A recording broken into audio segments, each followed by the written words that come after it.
Pagpatunhay sa kahapsay ug kalinaw sa Oroqueta City, usa sa gitutukan ni Mayor Acosta para sa hinahinay nga pagdagsa sa katawhan luyo sa pagpangabot sa mga investor sa dakbayan. Ania ang kumpletong detalye.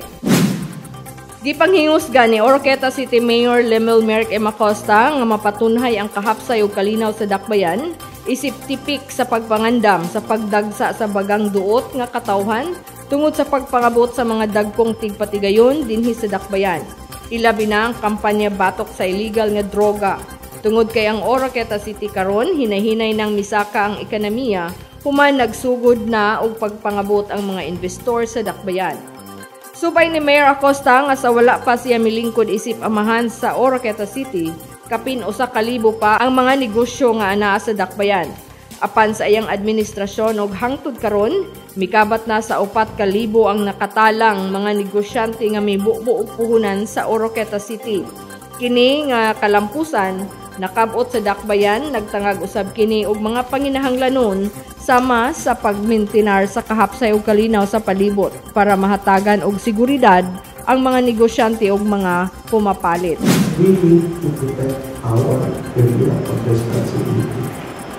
We should not let our guards down. Otherwise, makasunod sila. Kung makasunod sila, pamantas na pwede sila. Magkaproblema na protect. So, tama is ka na sila.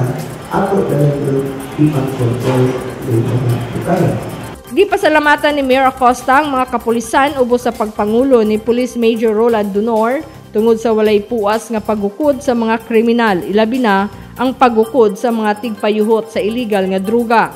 Diin sunod-sunod nga malampuson nga gipahigayon ang buy-bust operation. Ug sa sunod tuig, posibleng ideklara na ang Oroqueta City mahimo ng third-class city. Mao nga importante gayud nga mapatunhay ang kahapsay ug kalinaw sa dakbayan. Hugot nga gihangyo ni Mayor Acosta ang tanan atol sa Peace and Order Council ug ang City Anti-Drug Abuse Council meeting nga magkahiusa para makabot ang tinguha. Now, all the importante nato.